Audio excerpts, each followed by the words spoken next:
Assalamualaikum warahmatullahi wabarakatuh.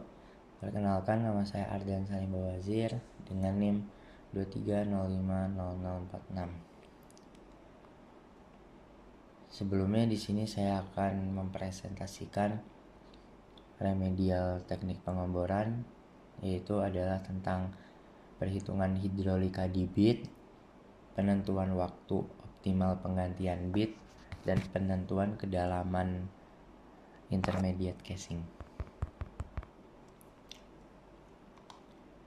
Di sini ada 3 soal yang diberikan.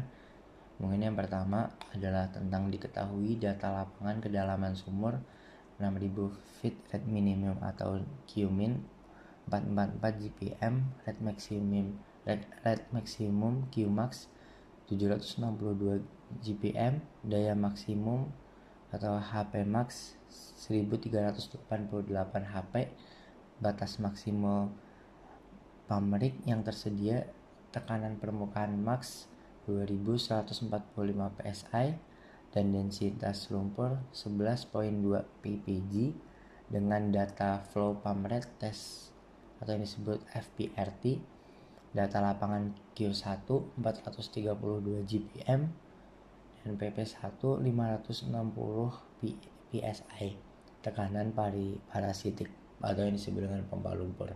Awal adalah Q2-nya 211 GPM, PP2-nya 155 psi, tekanan parasitik pada drill string di DP. Lalu jawablah pertanyaan optimasi hidrolika berikut. Ini menggunakan konsep BHP. Yang pertama adalah kehilangan tekanan di bit, lalu rate optimum QOPT, tekanan permukaan yang digunakan, dan kombinasi ukuran nozzle. Saja kita jawab di nomor 1.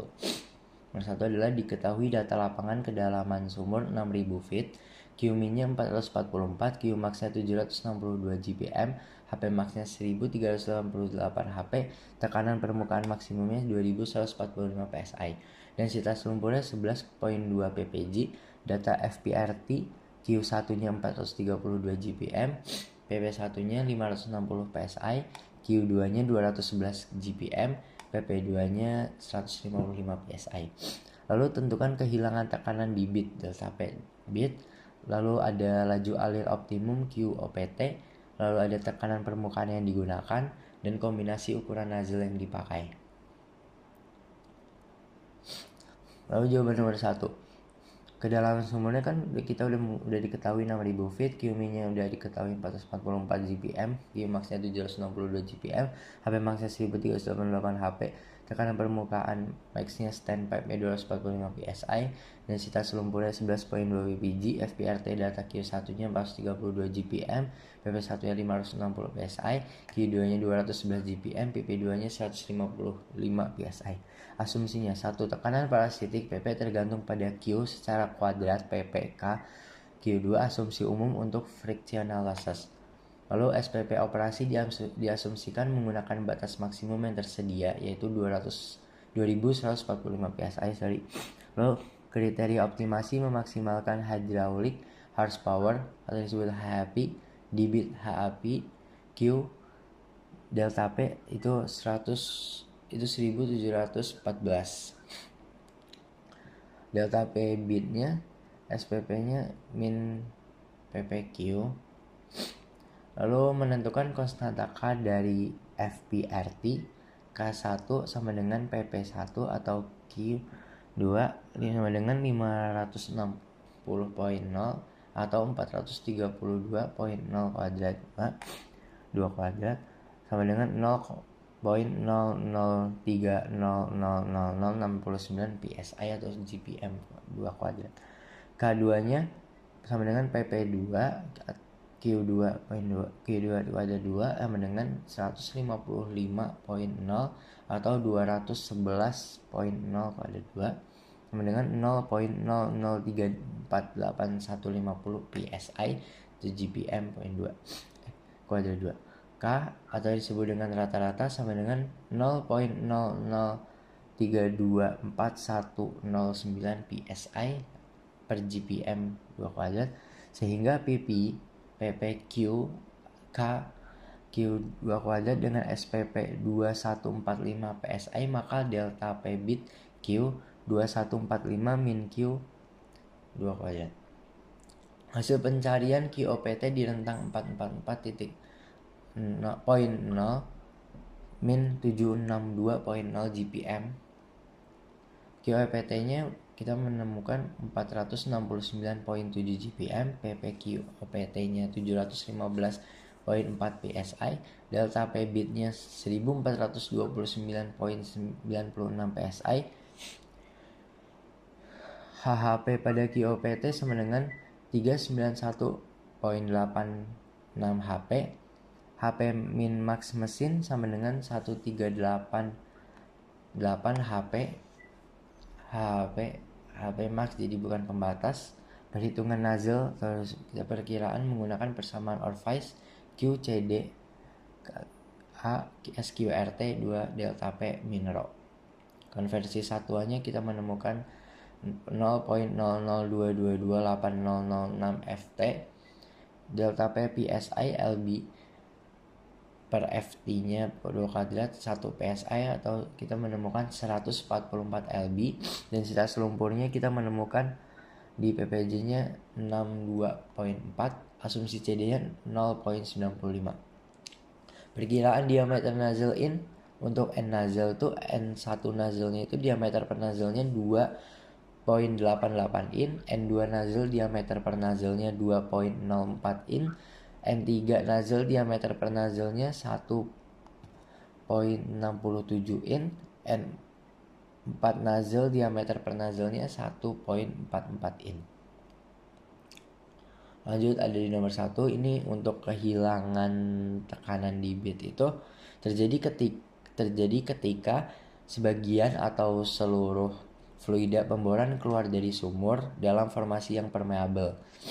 Terletak atau borongga besar di gambar tersebut ditunjukkan dengan fluida yang keluar dari bit ini.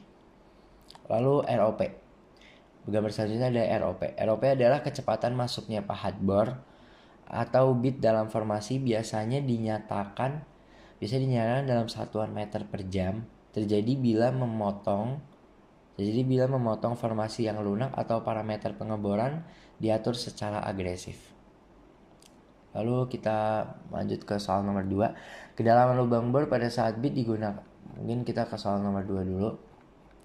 Di sini kedalaman lubang bor pada bit mulai digunakan adalah 10.000 feet, harga bit cost $1.000 US, sewa rig cost-nya $500 per jam, sewa downhole motornya $5.000 per hari, waktu round tripnya 1 jam per 1.000 feet, lalu penembusan ROP FP per jamnya sebagai fungsi T jam untuk T lebih besar dari 0 dengan persamaan ROP sama dengan 25 min T min 1 dihitung dengan interval waktu per 2 jam.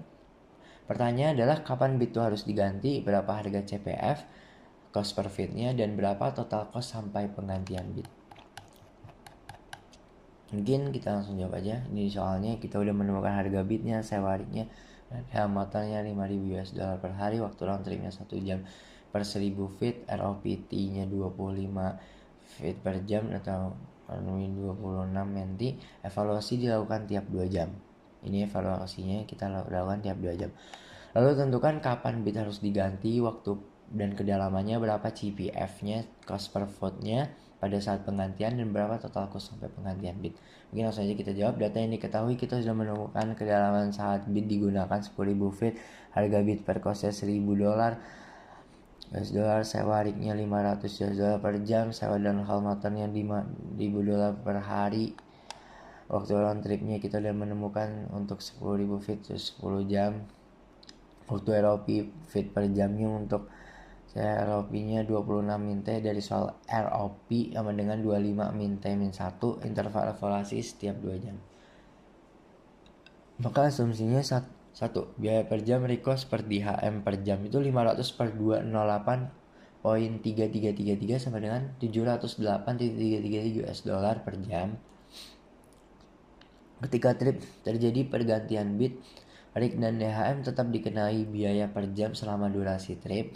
Total cost penggantian bit cost plus biaya per jam dikali drilling hours plus trip hours. Vortex yang di bar selama T 26 min T dt 26 min 0,5 T kuadrat 2. SCPF nya total cost per voltage kita evaluasi 2,4,6 sampai CPF minimumnya tercapai. Ini adalah tabel evaluasi interval 2 jam ya. Saya buat 2 jam 2, 4, 6. Di 2 itu kita voltage-nya 50.000, total cost-nya ada 9500.00, CPF-nya ini dolar per feet, US dollar per feet 190.000 dolar per feet. Di 4 kita dapat 96.000.10916.67. Total cost-nya kita menghabiskan segini, CPF-nya segini. Lalu ada di 6 jam naik 2. Ini mungkin kita bisa lihat aja tabelnya, naik 2 naik 2 naik 2 naik 2 naik 2 naik 2 naik 2 di sini. Mungkin di 12 ada 240.000. Total kita menghabiskan 165.833 US dollar dan CPF-nya kita mendapatkan 69.0 US dollar. Mungkin sampai 16 mungkin ya. 288.000 kita menghabiskan 208.33 US dollar dan CPF-nya 67.42. Mungkin lanjutan di nomor 2, CPF minimum terjadi pada T 16 jam yang saya bilang ada di 16. Kemudian pada T sampai dengan 16 jam, footage yang di bor 288.000 feet. SCPF-nya 67.42 US dollar per feet. Kedalaman titik penggantiannya 10.000 plus 288.000 sama dengan ini 10.288.000 feet. Penjelasan singkat ya.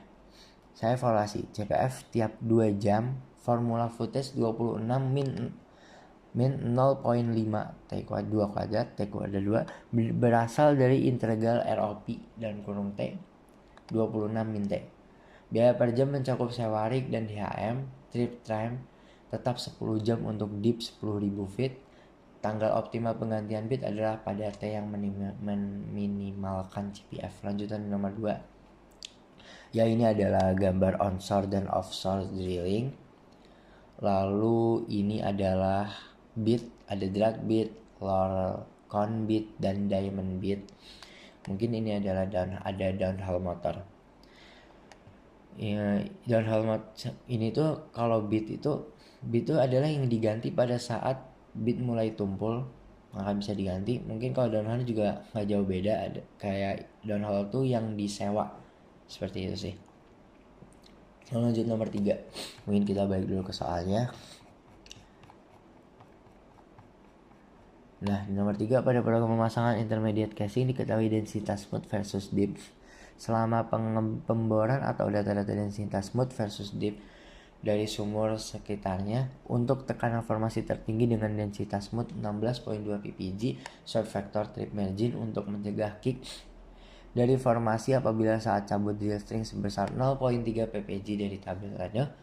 Short factor untuk mencegah loss circulation atau pecah formasi pada saat memasukkan drill string seberat 0.3 ppg. Safety factor 0.2 ppg. Jadi total gradien rekahnya sama dengan 16.2 plus 0.3 plus 0.3 dan plus 0.2 ppg. Dimana letak intermediate casing sesungguhnya? Lalu kita jawab aja ya biar cepat. Nah, ini dia pada proses pengambilan proses. Mungkin ini saya sudah baca tadi. Jawaban. Data yang disebutkan di soal, densitas smooth tertinggi itu 16.2 ppg, short factor trip margin 0.3 ppg, surge factor-nya 0,3 ppg, safety factor-nya 0,2 ppg. Total gradien rekah 16.2 plus 0.3 plus 0.3 dan plus 0.2 sama dengan 17 ppg. Penjelasan cara menentukan letak intermediate casing. 1. Ubah total gradien rekan ppg menjadi tekanan hidrostatik pada setiap kedalaman atau bandingkan dengan pore pressure atau pore gradient data dengan data densitas smooth versus depth atau pore pressure versus depth. Cari kedalaman di mana pressure ekuivalen formasi. Total gradient rekah 17 ppg pada contoh ini. Kedalaman tersebut adalah titik sebelum pemasangan casing berikutnya, intermediate untuk mencegah kick atau pecah formasi. Mungkin ini ada keterangan tambahannya. Untuk menentukan kedalaman numerik diperlukan data densitas mid versus deep atau data pore pressure versus deep dari sumur sekitar. Jika data tersedia, saya bisa hitung. Ini dia jawaban nomor 3-nya. Kita bisa menemukan formation pressure. Formation pressure itu apa sih? Adalah ketika tekanan fluida yang terdapat di dalam pori batuan reservoir. Tekanan ini sangat penting karena menentukan densitas lumpur yang digunakan agar tidak terjadi kick atau loss circulation. Seperti itu. Ini dia contoh formation pressure. Dan ini ada peralatan sirkulasi, dan ini ada bead nozzle. Nozzle itu kayak lubang kecil pada bead yang mengarahkan aliran lumpur pengeboran ke dasar sumur. Ini bead nozzle.